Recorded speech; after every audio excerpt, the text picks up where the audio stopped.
We're back now on Closing Bell. Joining me now is Allianz Chief Economic Advisor Mohamed El-Erian. It's good to see you, and thank you so much for being with us. Mohamed, how should our investing audience be thinking about this? Well, first, as you said, Scott, and thanks for having me, lots of ifs. Having said that, I think there's four clear things in my mind in terms of the economic effects. One, this will accelerate the ongoing slowing of the global economy. Two, it will limit policy flexibility even more, including for the Fed. Three, it will remind companies that their supply chains are really uncertain. And finally, as you've discussed, it is eroding the role of US Treasuries in the global system. So the magnitude of all this will depend on the duration and scope of what's going on right now, but I think the direction of travel is very clear on all four of these things. What do you make of the move in yields? Can you expand on that? They're certainly not acting as they normally would, as history would suggest they should. Absolutely correct. And you had a debate. Is it because people are worried about the inflationary impact of higher oil prices, or is it something deeper? I believe it's something deeper, because it's been happening all year, Scott. Yields haven't been behaving normally. They have gone up during days of risk off. They've gone up during days of risk on.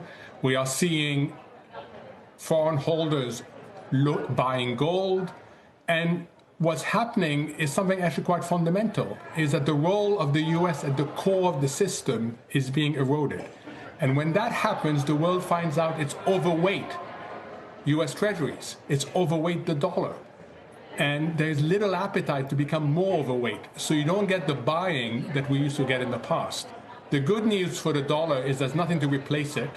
So people can only reduce their dependence slowly over time, and they have to do it buying many other assets. So it's a gradual process, but it's one that the US should take really seriously.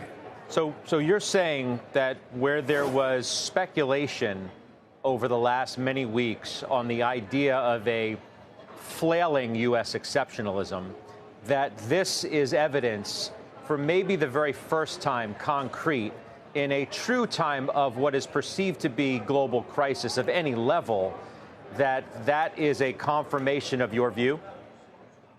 Yes, and I would qualify it in three ways. One, it's not the first evidence. We've had quite a few smaller ones. This is the really visible one, and I think that is important.